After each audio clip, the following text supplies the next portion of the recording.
After my husband passed away, my son became the CEO of the family business, and I pretended I hadn't inherited anything. The next day, my daughter-in-law said, "That useless old woman is going to eat up all our money. Throw her in a nursing home. I'm glad to have you here." Follow my story until the end and comment the city you're watching from, so I can see how far my story has reached. I was arranging fresh lilies in the living room when I heard my daughter-in-law's voice drift from the kitchen. The words stopped me cold. "This useless old woman is going to eat through all our money. We need to throw her in a nursing home." Lilia's voice carried that sharp edge it always had when she thought I couldn't hear her. I stood frozen behind the doorway, the flower stems slipping from my trembling fingers. "I don't know, Lilia." My son Blaine's voice was hesitant. "She's still my mother." "Your mother?" Lilia laughed, a sound like breaking glass. "Blaine, wake up. She's a burden. Look at this house. She shuffles around here like some ghost, contributing nothing. We're paying for her food, her medications, everything. And for what?" My chest tightened. 6 months ago, I'd buried my husband of 42 years. Richard had built Hartwell Industries from nothing, and I'd stood beside him every step of the way. Now his son spoke about me like I was some stray animal they'd taken in out of pity. "She doesn't even know how to use the computer to manage any of Dad's affairs," Lilia continued. "Face it, she's useless. And expensive." I pressed my back against the wall, my heart hammering against my ribs. The funeral seemed like yesterday. I could still smell the lilies that had covered Richard's casket, still feel the weight of Blaine's arm around my shoulders as he whispered, "Don't worry, Mom. I'll take care of everything." Everything. That included me, apparently. "There are some nice facilities." Lilia's voice grew more animated. "Not too expensive. She'd have other people her age to talk to. It would be better for everyone. Better for everyone." The words echoed in my mind as I stood there in my own living room. The room where Richard and I had raised Blaine, where we'd celebrated birthdays and anniversaries, where we'd built a life together. "I suppose you're right," Blaine finally said, and something inside me cracked. "She does seem lost without Dad. Maybe being around other people would help." Lost. As if grief were some kind of mental deficiency. I thought about the papers I'd signed just days after the funeral. The ones Blaine had rushed to me with tear-filled eyes. "Just formalities. Mom," he'd said, "legal stuff for the business. Dad would want me to handle everything now." What Blaine didn't know, what neither of them knew, was what those papers really contained. Richard had been cleverer than they imagined. Much cleverer. I owned 75% of Hartwell Industries. The business they thought Blaine had inherited. The money they were so eager to spend. The future they were planning. It all belonged to me. Richard had structured it that way years ago, protecting our assets in ways that wouldn't be discovered unless someone looked very, very carefully. But I'd let them believe the lie. I'd played the grieving widow, confused by legal terms and grateful to let her capable son handle the complicated business matters. It had seemed easier than fighting, easier than confronting the ugly truth about who my son had become. "When should we start looking at places?" Blaine asked. "I'll make some calls tomorrow," Lilia replied. "The sooner the better. I'm tired of tiptoeing around her. Tiptoeing around me, in my own home." I heard footsteps approaching and quickly moved toward the staircase, climbing as quietly as my 70-year-old knees would allow. In my bedroom, I sat on the edge of the bed Richard and I had shared for decades, staring at the framed photo of our wedding day. "They don't know, do they?" I whispered to his smiling face. "They have no idea what you really left behind." Richard had always been protective of me, sometimes to a fault. "Promise me," he'd said during those final weeks in the hospital.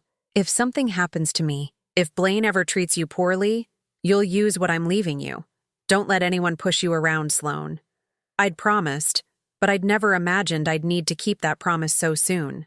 The next morning, Lilia cornered me over breakfast. Blaine had already left for the office that was technically mine, and she sat across from me with that practiced smile she used when she wanted something. "Sloane, honey, we need to talk." I continued buttering my toast. not trusting my voice. Blaine and I have been thinking about your living situation.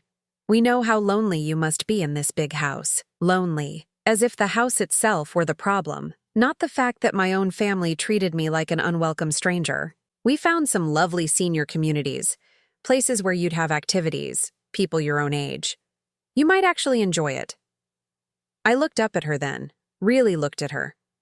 Lilia was 35, beautiful in that sharp, calculated way that came from expensive treatments and careful maintenance. She'd married Blaine 3 years ago, and I'd tried so hard to welcome her, to be the mother-in-law she needed. Now I could see what I'd been blind to before, the way her eyes assessed everything in the room like an appraiser, the way she spoke about my future as if it were already decided. When? I asked quietly. She blinked, clearly surprised I wasn't arguing. Well, we thought maybe next week. I've already scheduled a tour for Thursday. Next week. They'd already made the appointment. I see, I said, returning to my toast. You're not upset, are you? Lilia's voice carried a note of suspicion. I mean, this is really what's best for everyone. I met her eyes and smiled the same polite smile I'd been wearing for months. Of course, dear. Whatever you think is best. But inside, something was shifting. Richard's voice echoed in my memory. Don't let anyone push you around, Sloane. The time for being pushed around was over. Sunset Manor wasn't the lovely senior community Lilia had described. The beige walls were stained with water damage, the carpet smelled of disinfectant and something else I didn't want to identify, and my room was barely larger than a hotel bathroom. This is temporary, Blaine had mumbled when he'd helped carry my 2 allowed suitcases inside. He couldn't meet my eyes. Just until we figure out the best long-term solution. That was 3 weeks ago. I hadn't heard from him since. I sat in the common room, watching Mrs. Chen play solitaire with a deck missing the Queen of Hearts. Through the window, I could see my former life continuing without me. The maple tree in the courtyard was turning the same brilliant red it had in my backyard every October for 40 years. You're the new one, aren't you? The voice belonged to Eleanor, a sharp-eyed woman in her 70s who used a walker but moved with surprising speed. Your family dump you here too? I turned from the window. Something like that. Eleanor snorted. They always have their reasons. Mine said I was becoming a safety risk after I fell down once. Once. 30 years I raised those kids, and one little tumble means I'm incompetent. The common room filled with the usual afternoon crowd. Most residents shuffled in wearing the same defeated expression, as if they'd given up expecting anything good to happen. I understood that feeling now. What did you do before this? Eleanor asked, settling into the chair beside me. I helped run a business, with my husband. It wasn't technically true, but it felt true. Richard and I had been partners in everything. What kind of business? Manufacturing, industrial parts. Eleanor's eyebrows rose. Sounds important. It was. I watched a group of residents arguing over the television remote. My son runs it now. Ah, Eleanor nodded knowingly. And how's that working out? I thought about the reports I'd been secretly receiving from Marcus, Richard's old attorney. Blaine had made 3 major decisions in the past month, all of them terrible. He'd canceled contracts with longtime suppliers to chase cheaper alternatives, laid off experienced workers to cut costs, and approved a new product line without proper market research. Not well, I admitted. They never listen, do they? Think because we're old, we don't know anything. Eleanor's voice carried decades of frustration. My daughter reorganized my entire financial portfolio without asking me. Lost 20% in the first 6 months. That evening, I called Marcus from the payphone in the hallway. The connection was crackling and poor, but his voice was clear enough. Mrs. Hartwell, I'm glad you called. We need to discuss the Riverside account. Riverside was Hartwell Industries' biggest client, responsible for nearly 30% of annual revenue. What about it? Your son terminated the contract yesterday, said he found a better opportunity. My grip tightened on the phone. Richard had cultivated the Riverside relationship for 15 years. What better opportunity? A startup company. No established track record. They're offering 15% higher margins, but Mrs. Hartwell, Marcus paused. I've done some research. They're funded by venture capital that's already showing signs of stress. This could be a disaster. I closed my eyes, feeling Richard's presence like a whisper in my ear. He'd always said the most dangerous time for any business was when inexperienced hands took control during emotional periods. Marcus, I need you to do something for me. Quietly. Of course. I want you to document every decision Blaine makes, every contract change, every personnel move, every financial choice. Can you do that without him knowing? Absolutely. And Mrs. Hartwell, there's something else. Your daughter-in-law has been asking questions about your personal assets. She seems to think you might have hidden accounts or property she doesn't know about. I almost laughed. Lilia's greed was showing. What kind of questions? She wanted to know if you had any stocks, bonds, or real estate holdings that weren't part of the general estate. I told her I couldn't discuss client confidentiality matters, but she was quite persistent. Of course she was. Lilia had probably been counting every penny they thought they'd inherited, and now she was worried there might be more money floating around that they couldn't access. Don't tell her anything, I said. And Marcus, I want you to start preparing some paperwork for me. I may need to make some changes soon. When I returned to my room, I found my roommate, Mrs. Patterson, sitting on her bed, looking distressed. She was holding a letter, her hands shaking. Bad news? I asked gently. My grandson, she whispered. He was supposed to visit last weekend, and the weekend before. He keeps promising, but... She didn't need to finish. I'd seen this pattern in other residents. The promises that gradually became excuses, the visits that grew farther apart, the phone calls that stopped coming altogether. I raised him after his parents died, Mrs. Patterson continued. Sacrificed everything to give him a good life. And now he's too busy to spend an hour with me. I sat on my own narrow bed, studying the woman across from me. She'd given everything to family, just like I had, just like Eleanor had. Just like most of the women in this place. Mrs. Patterson, I said carefully, did you ever think about what you'd do if you had the power to change things? If you weren't as helpless as they think you are? She looked up, confused. What do you mean? Just a thought experiment. If you could somehow take control of your own life again, would you? Her eyes brightened for the first time since I'd known her, in a heartbeat. That night, I lay in my narrow bed listening to Mrs. Patterson's gentle snoring and Eleanor's muttered complaints from down the hall. Through the thin walls, I could hear someone crying softly in the next room. This place was full of women who'd been discarded, told they were burdens, convinced they were powerless. But I wasn't powerless. I just hadn't decided to use my power yet. I thought about Blaine sitting in Richard's office, making decisions that would destroy everything his father had built. I thought about Lilia, probably redecorating my house with money she thought was hers, selling my personal belongings like they were garage sale items. Tomorrow, I decided, I would call Marcus again. It was time to remind my family that power doesn't always come in the package they expect. Outside my window, a storm was building. I could see lightning flickering in the distance, and the wind was picking up, rattling the old building's windows. The storm wasn't just outside, though. It was growing inside me, too. And Blaine and Lilia had no idea what was coming their way. There has to be more money somewhere. Lilia's voice carried down the hallway of Sunset Manor as she and Blaine approached my room. I quickly closed the financial documents Marcus had brought me and slipped them under my pillow. Through the crack in my door, I could see them walking with purpose, Lilia clutching a manila folder. Mom? Blaine knocked softly. Can we come in? I arranged myself on my bed, making sure to look frail and confused. Of course, dear. They entered my cramped room, and I watched Lilia's nose wrinkle at the institutional smell. She was wearing a new coat. Cashmere by the look of it. Expensive. My money, probably. How are you feeling? Blaine asked, but his eyes were darting around the room, not really seeing me. Oh, you know. Some days are better than others. I let my voice quaver slightly. The food here isn't very good. Lilia shot Blaine a look that said, get on with it.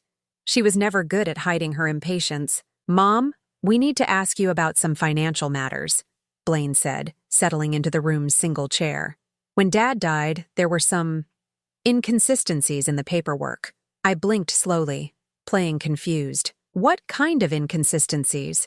Lilia couldn't contain herself any longer. Sloane, we found references to accounts and assets that aren't in the estate documents. We need to know what Richard might have hidden from us. Hidden from us. Not hidden from me. Hidden from them. I don't understand, I said. Your father handled all the financial matters. I never really paid attention to those things. It was partially true. Richard had handled the day-to-day operations, but I'd been involved in every major decision. We'd been partners in everything, even if I'd preferred to work behind the scenes. Blaine leaned forward. Mom, this is important. The business is having some cash flow problems, and if there are additional assets... Cash flow problems. Marcus had told me about those. Blaine's terrible decisions were already catching up with him. What kind of problems? I asked innocently. Lilia and Blaine exchanged another look. Nothing serious, Lilia said quickly. Just normal business fluctuations, but we need to have a complete picture of all available resources. Available resources. They meant my resources. I really don't know anything about hidden accounts, I said truthfully. There weren't any hidden accounts, just accounts they didn't know belonged to me. Your father always said I didn't need to worry about money matters. Think, Mom.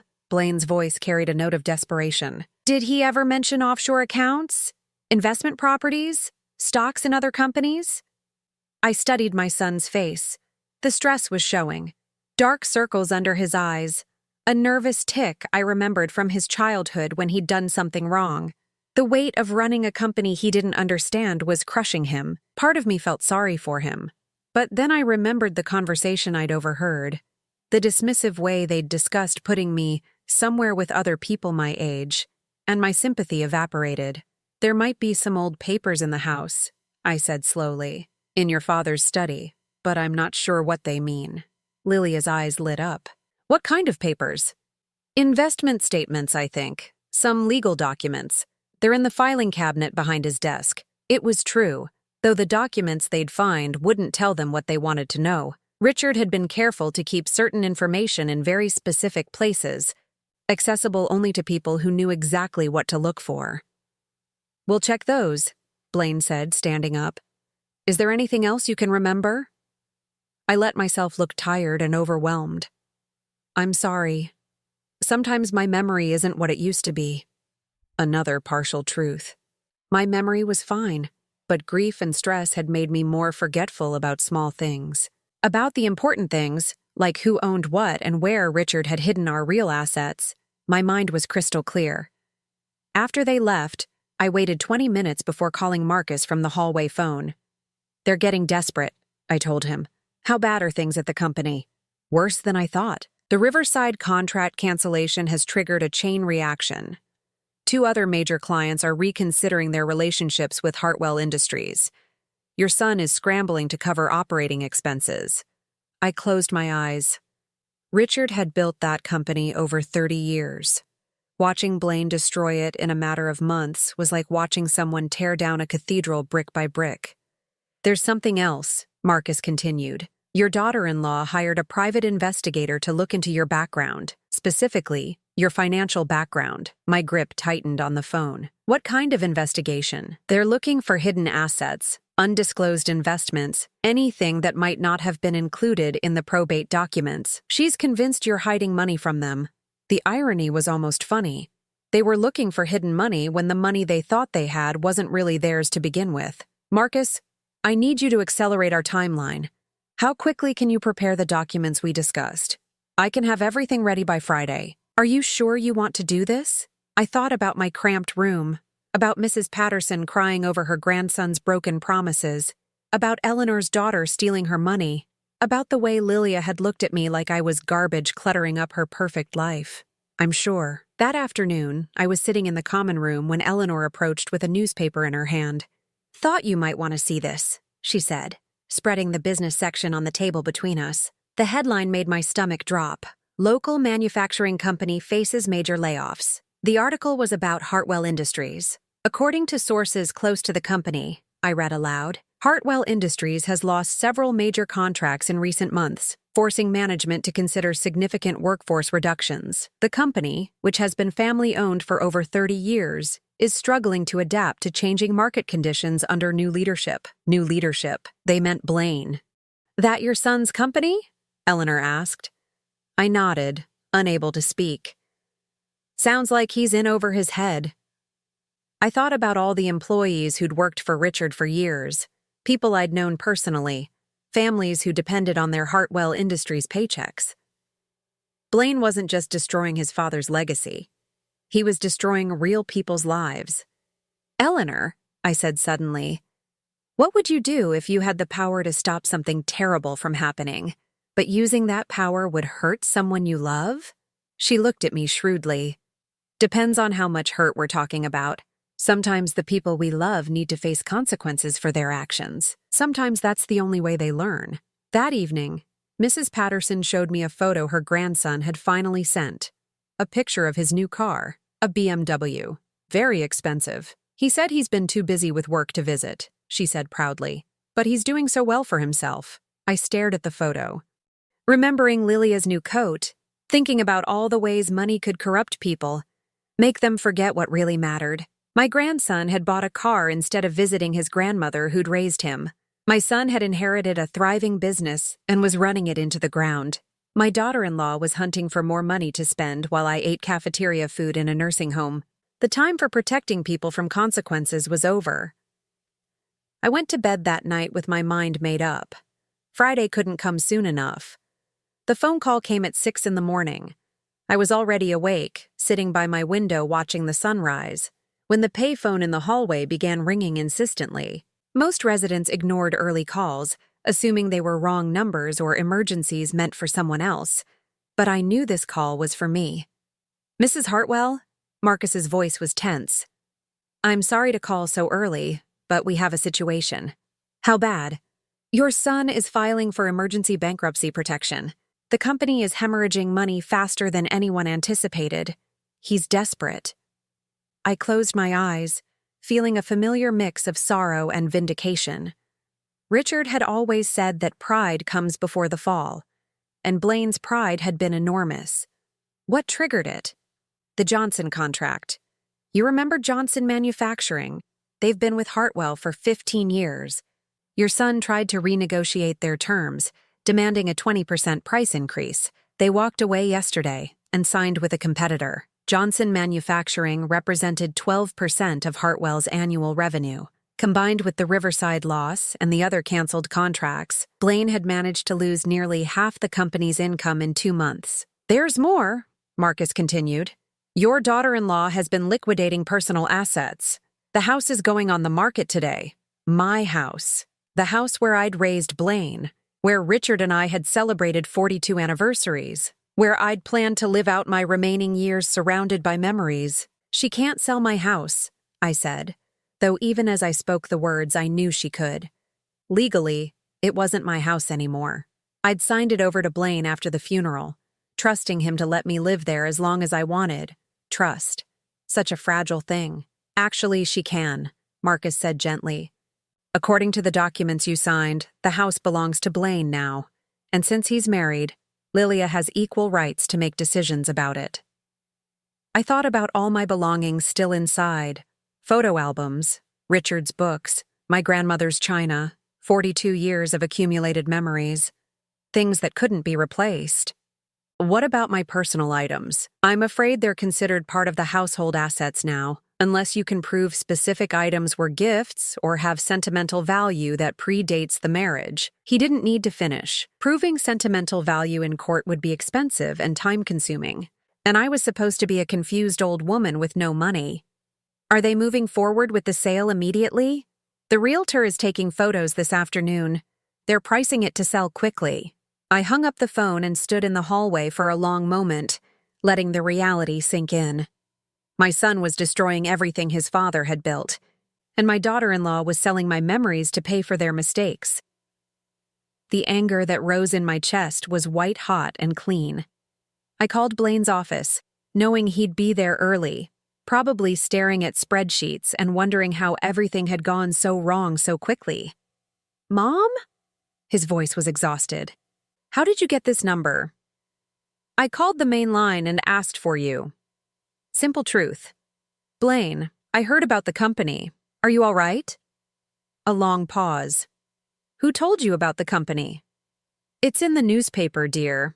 And some of the other residents here have family who work in manufacturing. Word gets around. I'm handling it, he said, but his voice cracked slightly.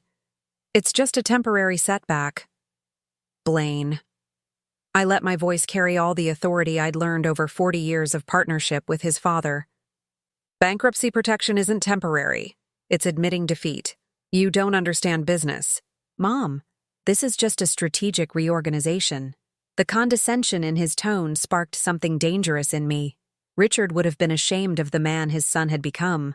I understand that your father built that company from nothing, I said quietly, and you've destroyed it in 2 months.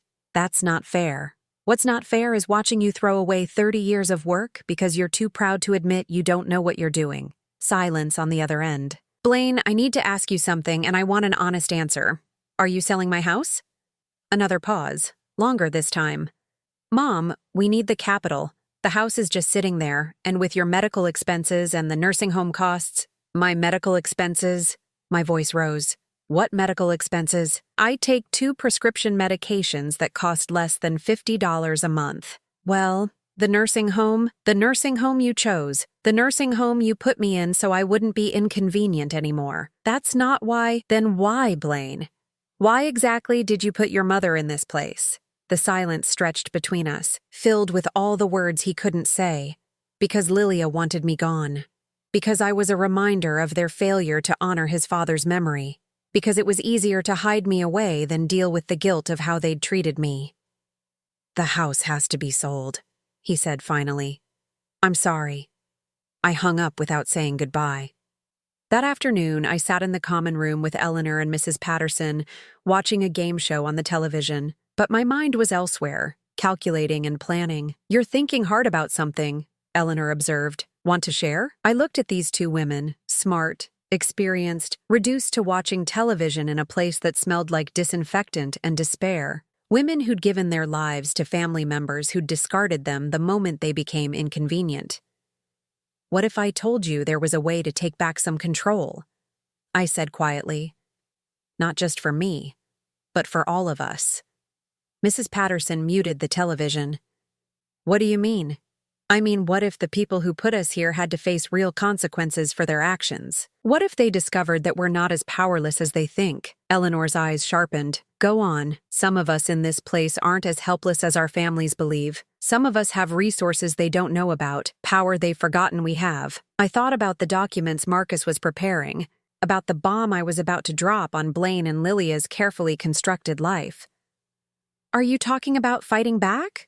Mrs. Patterson asked. I'm talking about justice, I said. I'm talking about reminding our families that respect isn't optional, and that treating people badly has consequences. Eleanor leaned forward. What kind of consequences? I smiled, and for the first time in months, it was a real smile, the kind that changes everything. Outside, storm clouds were gathering again, but this time, I wasn't going to wait for the storm to pass. I was going to be the storm. The emergency shareholders meeting was scheduled for Thursday morning at 10. I had Marcus arrange it under the pretense of addressing the company's financial crisis. What Blaine didn't know was that I'd called the meeting myself, as the majority shareholder of Hartwell Industries. I chose my outfit carefully, my best navy dress, the one I'd worn to board meetings back when Richard was alive. I'd had Eleanor help me with my hair, pulling it back into the severe bun I used to wear when I meant business. You look like you're going to war, Eleanor said approvingly. I am. The taxi ride to the Hartwell Industries building felt like a journey back in time. I hadn't been here since Richard's funeral, when Blaine had insisted I didn't need to worry about complicated business matters anymore. The conference room was exactly as I remembered it. Mahogany table, leather chairs, floor-to-ceiling windows overlooking the industrial district Richard had helped develop. Blaine sat at the head of the table in his father's chair, papers scattered in front of him. He looked up when I entered, his face cycling through confusion, embarrassment, and annoyance. Mom?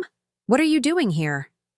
Lilia was beside him, dressed in another expensive outfit I'd probably paid for.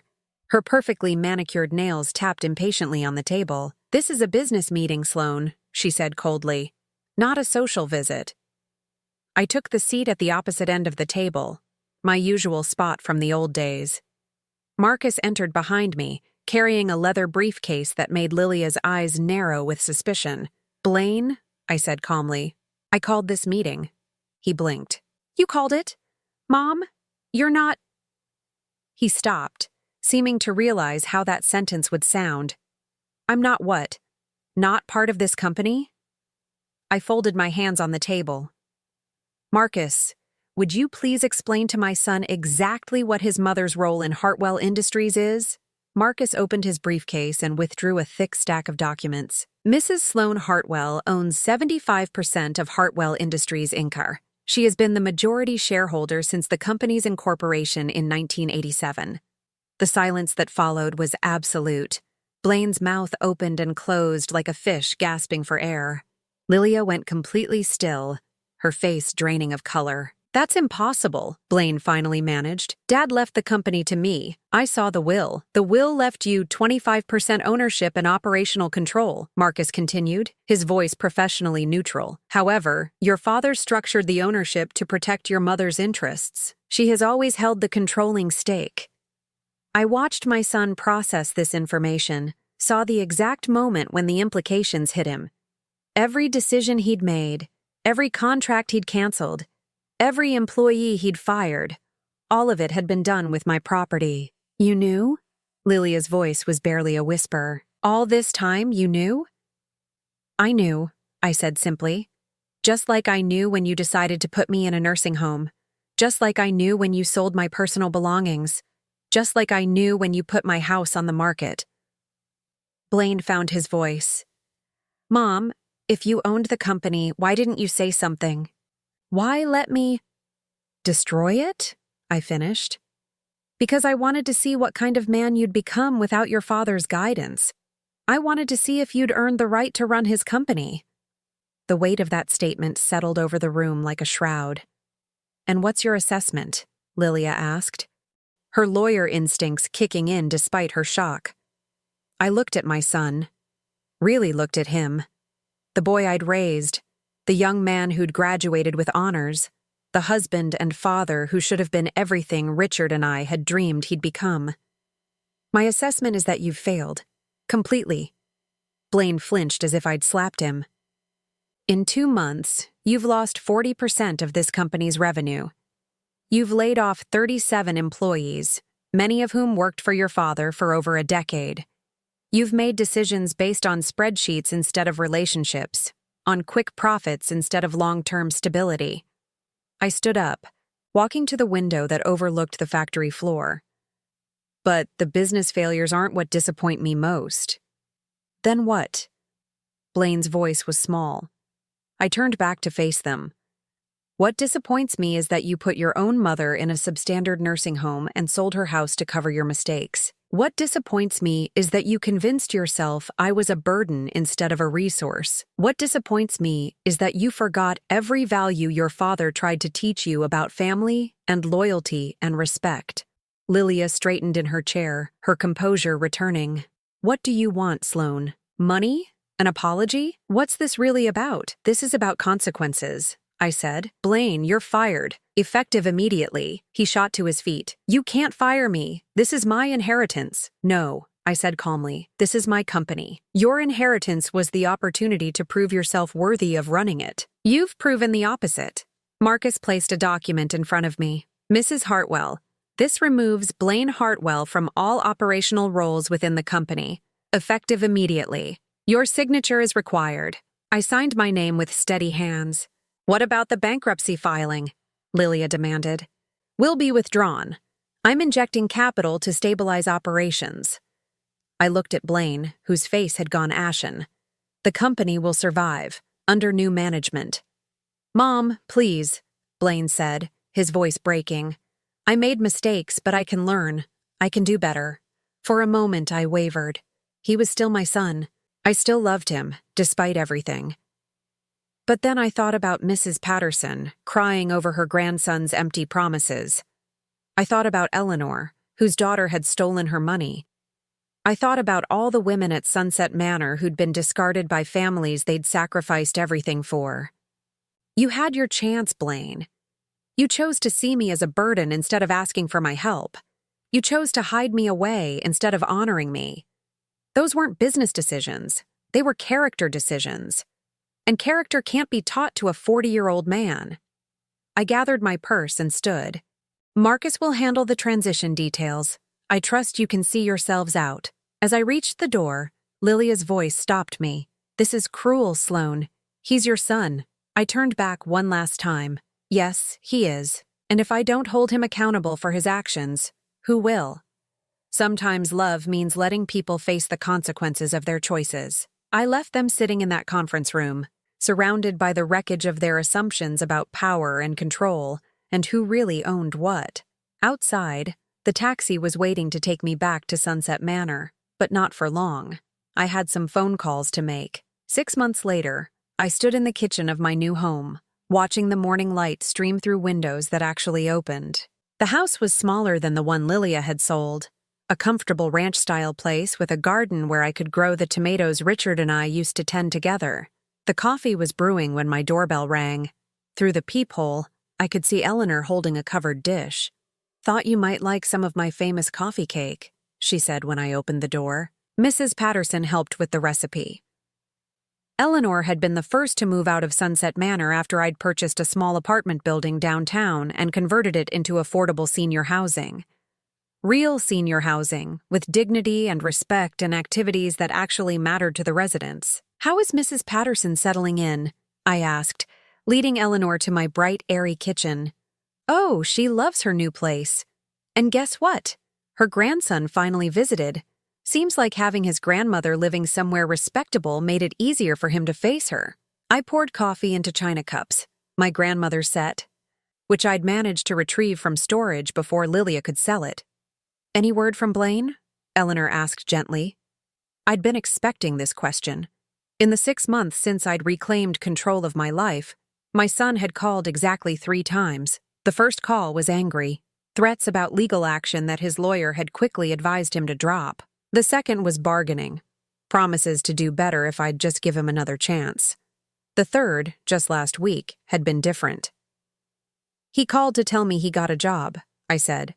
"Entry-level position at a small manufacturing company. He's starting over. How do you feel about that?" I considered the question while stirring cream into my coffee. Hopeful. For the first time since his father died, Blaine is learning what work actually means. What it's like to earn something instead of inherit it. The truth was more complicated. I missed my son. I missed the relationship we'd had before Richard's death, before grief and greed had changed him into someone I barely recognized, but I didn't regret my decision. What about Lilia? Divorced. The papers were finalized last month. I took a sip of coffee, savoring the rich taste. Apparently, Blaine wasn't quite as attractive without the trust fund and the company position. Eleanor shook her head. Some people only love what you can give them. After Eleanor left, I drove to the Hartwell Industries building for my weekly check-in. The new CEO, a woman named Sarah Chen who'd worked her way up from the factory floor, had stabilized operations and won back 2 of the contracts Blaine had lost. "The Johnson Manufacturing people want to meet with you personally," Sarah told me as we reviewed the quarterly reports. "They're interested in expanding their relationship with us." "Set it up," I said, "but make sure they understand that this is your company to run. I'm just the owner." It was an important distinction. I'd learned from watching Blaine that ownership and management were different skills entirely. Sarah understood the business in ways my son never had. From the ground up, with respect for the people who actually made the products. That afternoon, I stopped by the senior center I'd helped establish in the old Hartwell building downtown. It was busier than usual, with a painting class in the main room and a book club meeting in the library. "Sloane." Mrs. Patterson waved from her easel, where she was working on a landscape that would have made any art teacher proud. "Come see what I've been painting." The canvas showed a garden in full bloom, bursting with colors and life. It was beautiful, but more than that, it was hopeful. "It's my dream garden," she explained. "The one I never had time to plant when I was taking care of everyone else." "Are you going to plant it for real?" I asked. Her eyes lit up. "Actually, yes. There's a community garden behind my new apartment building. I've already signed up for a plot." This was what I'd wanted to create. Not just better housing for older adults, but better lives. Places where people could discover new dreams instead of just waiting for their old ones to fade. As I drove home that evening, I passed by my old house. The new owners had painted it a different color and changed the landscaping, but it was clearly loved and well-maintained. A swing set in the backyard suggested children lived there now, children who would grow up in the rooms where I'd raised Blaine. I felt a moment of sadness, but it passed quickly. That house belonged to my past. My future was in the smaller, brighter home where I could live on my own terms. My phone rang as I pulled into my driveway. The caller ID showed a number I didn't recognize, but when I answered, the voice was familiar. "Mom? It's Blaine." I sat in my car, engine still running, and waited. "I wanted to call because I owe you an apology. A real one. Not the kind I gave you before when I was just trying to get something back." His voice sounded different, tired, but not defeated. Humbled, but not broken. "I've been thinking a lot about Dad lately," he continued. "About the things he tried to teach me that I didn't want to learn. About how he always said that respect isn't automatic. It's earned." I closed my eyes, hearing Richard's voice in my son's words. "I didn't respect you, Mom. I treated you like you were in the way, like you didn't matter. And I told myself it was because I was protecting you, or because I knew what was best for you, but really, I was just scared and angry and taking it out on the person who couldn't fight back." "Blaine? No. Let me finish. Please." He took a shaky breath. "I lost everything. The company, my marriage, my house, my savings, everything. And you know what the worst part is? I deserve to lose it all.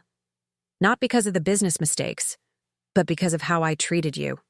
I sat in my driveway, listening to my son finally understand what his father had spent 40 years trying to teach him about character and consequences. "I don't know if you can ever forgive me," he said.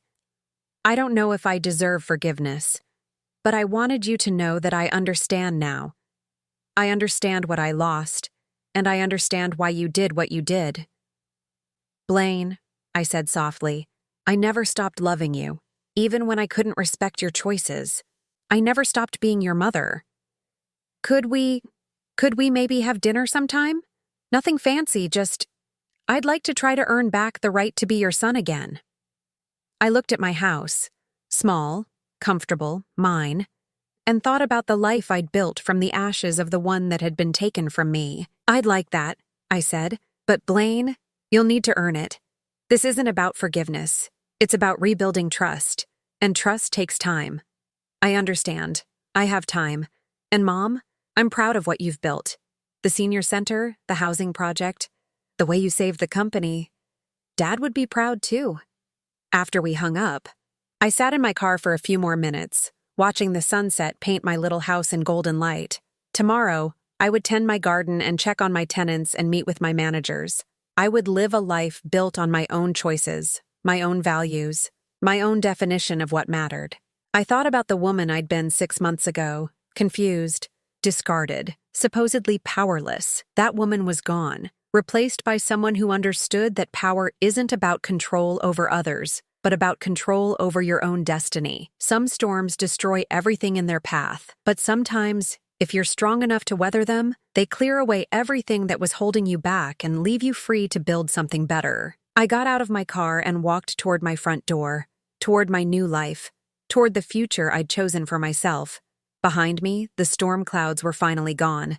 Now I'm curious about you, who listened to my story. What would you do if you were in my place?